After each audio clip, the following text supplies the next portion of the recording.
रस्ता येतो SCR resort दिसतं तिथून. हा रोड आला. इथे NS प्लॉट आहे 6 गुंठे. अलिबाग नागाव चिंतामणी आळी हा रोड आहे आणि इथून प्लॉट चालू होतो. हा प्लॉट आहे NA प्लॉट आहे. हा 6 गुंठे क्लिअर टायटल आहे. अप्रोच रोड आहे. पूर्ण कंपाऊंड तार कंपाऊंड केलेलं आहे. त्याचं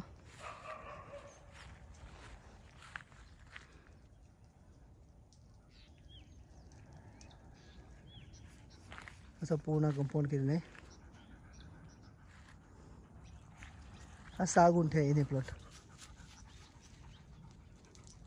त्याचा रेट आहे 11 लाख रुपये पर गुंठा, 66 लाख रुपये.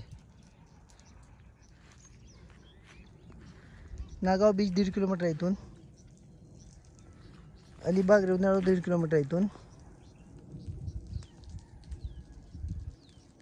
6 गुंठे NA प्लॉट आहे.